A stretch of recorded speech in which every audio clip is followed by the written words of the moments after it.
समूह दबाव समूह का अर्थ एवं परिभाषा। तो आधुनिक समाज में मतलब आज की जो प्रजातंत्र समाज है, उसमें जो दबाव समूह है, एक महत्वपूर्ण भूमिका निभा रहा है। और दबाव समूह है क्या? तो दबाव समूह वह समूह है जो सार्वजनिक हितों की रक्षा के लिए सरकार पर या शासन पर अपना दबाव डालता है, उसे दबाव समूह कहते हैं। समझ में आया कि ऐसा समूह है जो सबके हितों की रक्षा के लिए एक गुट बनाता है और सभी के हितों की रक्षा के लिए ऐसा समूह जो सभी के हितों की रक्षा के लिए सरकार पर दबाव डालता है या दबाव डालने का प्रयास करता है, उसे हम दबाव समूह कहते हैं। तो इसमें क्या है कि जनता के हितों के लिए जो जनता के हित में कार्य होते हैं वो सरकार करे और सरकार जनता की सुने। इसके लिए कुछ लोग एक समूह गुट बना लेते हैं और सरकार पर दबाव डालते हैं कि हमारी सुनो, हमारे हित में कार्य करो। तो ये दबाव समूह कहलाता है। तो यही बात यहाँ लिखी गई है कि इन समूहों में जो अल्पसंख्यक होते हैं, व्यवसायिक या व्यापारिक वर्ग के लोग होते हैं, ये अन्य वर्ग सम्मिलित होते हैं। इस प्रकार दबाव समूह एक ऐसा संगठित समूह है जो अपने कार्य के लिए सरकार पर दबाव डालता है, अपने हितों की रक्षा के लिए कहता है कि हमारे लिए नियम बनाओ, कानून बनाओ, ताकि हमारे हितों की रक्षा हो सके, और अपने हितों के अनुकूल ही सरकार से मांग करता है और मांग अपनी स्वीकार भी करवा लेता है। इन समूह में जो राजनीति शास्त्र है, समाजशास्त्र है और राजनीतिक समाजशास्त्र में दबाव समूह के नाम से जाना जाता है। तो जो ये विषय हैं, इनमें ऐसी पार्टियों को दबाव समूह के नाम से जाना जाता है जो समाज के हितों की रक्षा के लिए खड़े रहते हैं। इन्हें हम प्रभावक समूह भी कहते हैं और शक्ति समूह भी कहते हैं।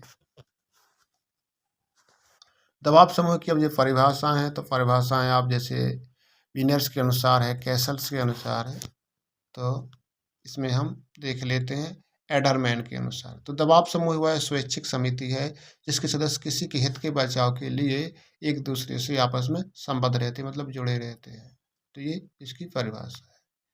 दबाव समूह की कार्यप्रणाली कैसी है, मतलब दबाव समूह कार्य कैसे करता है, ये हम देख लेते हैं। तो दबाव समूह अपने उद्देश्यों की पूर्ति के लिए अपने कार्य की पूर्ति के लिए शासन पर क्या डालता है, दबाव डालता है और सरकार के जो कार्य हैं उनको प्रभावित करता है। बहुत से साधन या ऐसे उपाय अपनाता है जिससे इनकी कार्य पद्धति आगे बढ़ सके। यदि कार्य पद्धति कैसी है, तो सबसे पहले ये कैसा कार्य करते हैं, तो इनकी हेडिंग प्रचार करवाते हैं किसी भी माध्यम से, चाहे अखबार के माध्यम से हो या किसी के माध्यम से हो या रैली निकाल कर हो। लॉबिंग कहलवाते हैं। तो लॉबिंग क्या होती है कि जैसे किसी भी सरकारी आदमी को लोभ देना, लालच देना या उससे कोई कार्य करवाना, जनमत पर प्रभाव डालना और निर्वाचन में भाग लेना और हड़ताल और प्रदर्शन करना, ये इनके कार्य हैं। किसके? दबाव समूह के। तो दबाव समूह का जो पहला कार्य है वो है प्रचार। दबाव समूह क्या करता है कि अपनी समस्याओं के प्रति सरकार का ध्यान आकर्षित करने के लिए एक ग्रुप बनाता है और अपनी समस्याओं को समाचार जो न्यूज़पेपर आते हैं उनमें छपवाता है और किसी भी तरीके से सरकार उन पर ध्यान दे, ऐसा सब कुछ भी लोग करते हैं। अब दूसरा जो कार्य है इनका वो है लॉबिंग। तो दबाव समूह किसी जैसे विधायक है के पक्ष में या विपक्ष में मतदान करने के लिए विधायक भी प्रभावित करते हैं। वो कहते हैं कि देखो, हम आपको वोट नहीं देंगे, नहीं तो हमारा कार्य करिए। तो विधायकों पर दबाव बनाते हैं, उनको लालच या रिश्वत देने की कोशिश करते हैं, ब्लैकमेल आदि करते हैं। मतलब इतने कार्य करते हैं, रिश्वत भी देते हैं, दबाव डालते हैं जिससे भी वो विधायक कार्य कर दे, सरकारी ऑफिसर है जो कार्य कर दे जनता का, जो जनता के हित में हो। तो विधायकों को प्रभावित करते हैं और जो यह क्रिया है लॉबिंग कहलाती है।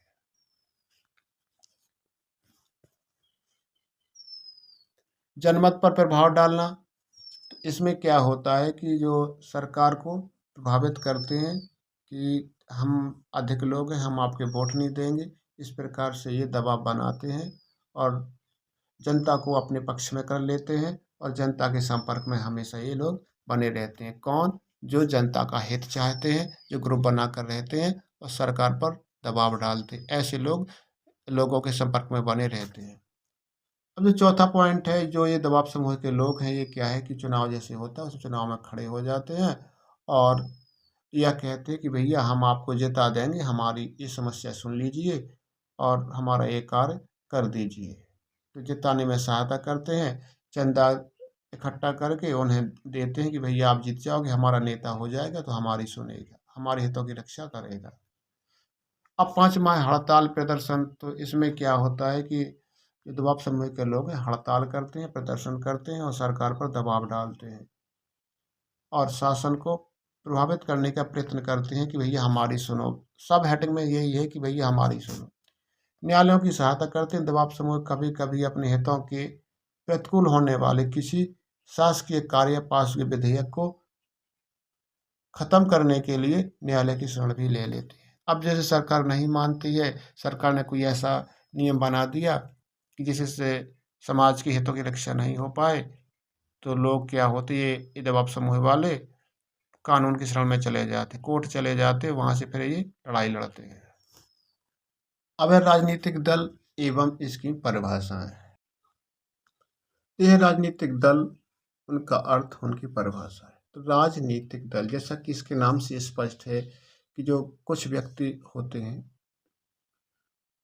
या कुछ समूह होते हैं, उनको राजनीतिक उद्देश्य की प्राप्ति के लिए वो क्या करते हैं, जो शासन है यानी सरकार है उसको अपने हाथों में लेने का प्रयास करते हैं। तो ऐसे व्यक्ति के समूह को हम राजनीतिक दल कहते हैं। तो राजनीतिक दल क्या है कि ऐसे लोग या ऐसे समूह जो अपने राजनीतिक उद्देश्य की प्राप्ति के लिए सरकार को या शासन सत्ता को अपने हाथों में लेने का प्रयास करते हैं और अपने अनुसार कार्य करवाने का प्रयास करते हैं। इस प्रकार के व्यक्तियों के समूह को हम राजनीतिक दल कहते हैं। ये क्या करते हैं कि ये एक ऐसा समूह हो जाता है जो राजनीतिक उद्देश्यों की पूर्ति के लिए सरकार पर नियंत्रण रखने का प्रयास करते हैं, सरकार का निर्माण करने तथा वर्तमान सरकार को हटाने का भी प्रयास करते हैं। तो ये राजनीतिक दल कहलाते हैं। अब राजनीतिक दलों का महत्व क्या है कि राजनीतिक दल क्यों होना चाहिए? तो पहले है कि लोकतांत्रिक समाज में राजनीतिक दलों के जो कार्य हैं वो हम देख लेते हैं। तो जनमत का निर्माण, तो लोकतांत्रिक शासन जो प्रणाली है यानी कि सरकार की जो प्रणाली है, उनके जो लोग हैं यानी जनप्रतिनिधि हैं, उनके द्वारा ये संचालित होती है। राजनीतिक दल इन प्रतिनिधियों के व्यक्तिगत गुणों का प्रचार प्रसार एवं जनमत का गठन करते हैं। तो जो जनमत का निर्माण है वो लोकतांत्रिक शासन प्रणाली के ही जो जनप्रतिनिधि हैं उन्हीं के द्वारा संचालित होती है। इसमें जो राजनीतिक दल है ये सरकार से थोड़ा अलग होते हैं। जैसे हमारे यहाँ बीजेपी है और कांग्रेस है, तो जो राजनीतिक दल वाले अलग होते हैं लेकिन शासन के ही जनप्रतिनिधि होते हैं। ये एक जनमत, एक समूह का गठन करते, व्यक्तिगत गुणों का प्रचार प्रसार करते, सबकी कमियां या खूबियां बताते हैं। अब समस्याओं की व्याख्या, तो जो दूसरा है समस्याओं की व्याख्या, जो समाज में व्याप्त राजनीतिक समस्याएं हैं, आर्थिक समस्याएं हैं, सामाजिक समस्याएं हैं, ये सभी समस्याएं लोगों को ये बताते हैं और लोगों में जागरूकता बढ़ाते हैं कि ये सरकार अच्छी नहीं है, हमारी समस्याओं का समाधान नहीं करती है, तो ऐसा वैसा ये बताते हैं। तो जैसे इनकी हेडिंगें हैं, जनमत का निर्माण है, समस्याओं की व्याख्या है, सरकार का गठन है, सरकार और जनता में समन्वय है, राजनीतिक जागरूकता है, राष्ट्रीय निर्माण है। तो अब हम देख लेते हैं तीसरी हेडिंग, सरकार का गठन। तो जिन राजनीतिक दलों की विचारधारा तथा नीतियों पर जनता विश्वास करके बहुमत से चुनती है वह दल सरकार बनाता है। तो इसका ये मतलब है कि जैसे चुनाव होते हैं तो हम किसी पार्टी को वोट देते हैं और वो पार्टी बहुमत से केंद्र में आ जाती है या राज्य में आ जाती है तो अपनी सरकार बना लेती है। क्योंकि राजनीतिक दलों के बिना तो सरकार बन ही नहीं सकती, ऐसा असंभव है।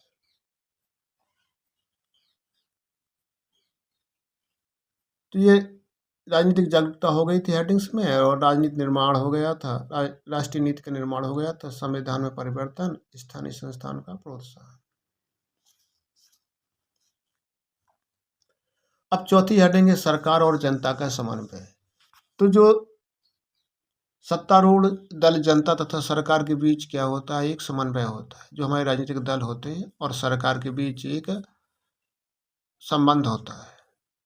जो इसके जो जन प्रतिनिधि हैं जनता के सीधे संपर्क में रहते हैं, और राजनीतिक दल जनता की आवाज़ होते हैं। तो राजनीतिक दल के जो नेता हैं वो लोगों से मिलते रहते हैं, और वहाँ लोगों की बातें सरकार तक पहुँचाते रहते हैं। तो ये क्या है, जनता की आवाज़ होती है राजनीतिक दल। अब पांचवी है राजनीतिक जागरूकता। तो राजनीतिक दल जो होते हैं, जो लोगों की समस्याओं को और उनकी आकांक्षाओं के विकास के लिए कार्य करते रहते हैं, कि लोगों में क्या समस्याएं हैं और इनकी ज़रूरतें क्या हैं, तो उनकी ये ज़रूरतें पूरी कैसी हों, इसके लिए वो हमेशा कार्य करते रहते हैं। और फिर छठवां है राष्ट्रीय नीति का निर्माण। तो जो राजनीतिक दल के लोग होते हैं वो चुनाव में भी भाग लेते हैं, चुनाव में भी खड़े होते हैं। जब वे जीत जाते हैं, मतलब निर्वाचित हो जाते हैं, तो वो क्या करते हैं कि राष्ट्र हित में अपने कार्य को रखते हैं, अपनी नीतियों को बताते हैं कि सरकार को इन नीतियों पर चलना चाहिए। संविधान में परिवर्तन, तो साथ में हटेंगे संविधान में परिवर्तन। तो जो राजनीतिक दल होते हैं हमारे जनमत के द्वारा, जब लोगों ने उन्हें चुना है, तो उसे संविधान में वो कहते हैं कि हमारे संविधान में क्या गलतियां हैं, क्या संशोधन करने हैं, क्या परिवर्तन करने, इसके लिए वो सरकार को कहते हैं। स्थानीय संस्थाओं को प्रोत्साहन। तो जो राजनीतिक दल होते हैं, जो हमारी लोकल संस्थाएं होती हैं, जैसे कि क्षेत्रीय संस्थाएं, ग्रामीण स्तर पर संस्थाएं, इनके विकास में ये सहयोग करते हैं। तो लोकतांत्रिक शासन प्रणाली में राजनीतिक दलों के कार्य इतने महत्वपूर्ण होते हैं कि जैसे राजनीतिक दल लोकतांत्रिक शासन प्रणाली की धुरी मानते हैं। तो राजनीतिक दलों को क्या मानते हैं, लोकतांत्रिक शासन प्रणाली की हम धुरी मानते हैं। हम गुण देख लेते हैं। तो गुण क्या है, तो गुण वही कार्य हैं, वही इनके गुण हैं। ये क्या करते हैं कि सामान्य जो जन लोग हैं उनमें जागृति पैदा करते हैं, उनको बताते हैं। तो राजनीतिक दल जो होते हैं निर्वाचनों में, यानी चुनाव में, अपने प्रतिनिधियों को खड़ा करते हैं, और जब ये चुन लिए जाते हैं तो ये राजनीतिक समस्याओं को जनता के सामने प्रस्तुत करते हैं कि जो राजनीतिक समस्याएं, इस प्रकार से समस्याएं चल रही हैं, और आप लोग समझ जाओ कि हमारी राजनीति में कौन कौन सी समस्या हो, आप लोगों को ज्ञान हो जाए। तो ये सभी को ज्ञान करवाते हैं, सभी को जो लोग हैं उन्हें सब समस्याएं बताते हैं राजनीति से संबंधित। अब राजनीतिक शिक्षा क्या है, तो राजनीतिक दल होते हैं ये चुनाव में भाग तो लेते हैं, मत का उचित उपयोग भी करते हैं, और मतदान की प्रक्रिया आदि से संबंधित बातों का ज्ञान जनता को देते हैं कि ऐसे ये हम वोट डालते हैं, ऐसे चुनाव होता है, ऐसे जीतता है, ऐसे सरकार बनती है, मतलब सब कुछ ज्ञान देते हैं। और तीसरा जो इनका कार्य है, तो तीसरा प्रशासकीय कुशलता है। तो राजनीतिक दल होते हैं जो जटिल समस्याओं का अध्ययन करते हैं और उन्हें लोगों को सरल भाषा में समझा देते हैं। सरकार समय समय पर अनेक महत्वपूर्ण सुझाव देते हैं, जिससे ये जनता की बातें हैं, जनता की समस्याएं हैं, सरकार तक पहुंच सके। इस प्रकार से ये जो जनसाधारण के लोग हैं, राजनीतिक दल के लोग हैं, ये सरकार को सुझाव भी देते हैं कि सरकार का जो शासन है अच्छे तरीके से चले, और ये उत्तरदायित्व की भावना भी इनकी बढ़े। चौथा जो गुण है लोकतंत्र का संचालन संभव। तो राजनीतिक दल द्वारा ही हमारे लोकतंत्र का संचालन संभव हो सकता है, नहीं तो सरकार तक कौन बात पहुंचाएगा कि भैया हम जनता में कौन सी परेशानी है, कौन सी समस्या है। तो राजनीतिक दल ही इन समस्याओं को जनता तक पहुंचाते हैं। अब पांचवी हेडिंग है कि शासन में लचीलापन उत्पन्न करना। तो शासन में अगर शासन कठोर है तो उसको लचीला बनाना। राजनीतिक दल शासन के विभिन्न अंगों को समन्वय तथा सामंजस्य उत्पन्न करते हैं। मतलब शासन यदि कठोर है तो उसको कहते भैया लचीला बनाओ, ये जनता के हित में नहीं है। राष्ट्रीय एकता का साधन तो राजनीतिक दल हैं जो समाज में एक व्यापक दृष्टिकोण का निर्माण करने में सहायता करते हैं। यह राष्ट्रीय एकता को बंधन को मजबूत करते हैं। सातवां गुण है योग्यता के आधार पर निर्वाचन। तो राजनीतिक दलों को सत्ता में बने रहने के लिए या चुनाव में खड़े होने के लिए आवश्यक हो जाता है कि जो योग्य प्रत्याशी हो, जो शिक्षित हो, वो ही चुनाव जीते, तभी वो विकास कर पाएगा। अब इसके दोष क्या हैं? अब दोष भी हैं, जहाँ लाभ होंगे तो वहाँ दोष भी होंगे। तो इसके दोष है जनमत का विभाजन। राजनीतिक दलों से क्या होता है कि अलग अलग ग्रुप बन जाते हैं गांव स्तर पर या ब्लॉक स्तर पर या जिला स्तर पर, तो उनमें लड़ाइयाँ होने लगती हैं। दूसरा है राष्ट्रीय हितों को क्षति होती है, क्योंकि जो जनमत होता है सिर्फ और सिर्फ लोगों की समस्याओं को, हितों की रक्षा करता है, लोगों के हितों की रक्षा करता है, लोगों की समस्या सरकार तक पहुंचाता है, और राष्ट्र के हितों की सुरक्षा वो नहीं समझता है। इसलिए समाज में बुरी प्रवृत्तियां जन्म ले लेती हैं, जैसे जातिवाद है, संप्रदायवाद है, क्षेत्रवाद है और भाषावाद है, और यह सिर्फ वोट बैंक की राजनीति बन के रह जाती है। इससे राष्ट्र के हितों की सुरक्षा नहीं होती, क्योंकि सरकार पर दबाव डालती, सरकार स्वतंत्र रूप से अपना कार्य नहीं कर पाती। विवादों की उत्पत्ति तो जो राजनीतिक दल हैं के कारण देश में अनेक संघर्ष या टेंशनें उत्पन्न हो जाती हैं। कुछ बुद्धिजीवी लोग हैं राजनीतिक कार्यों में जो उदासीन रहने लगते हैं कि राजनीति तो ब्लैक राजनीति है, काली राजनीति, इससे किसी को फायदा नहीं होगा, ऐसा वैसा, तो ये सभी विवादों को जन्म देने लगते हैं, क्योंकि इससे जातिवाद ना ये सब होने लगता है।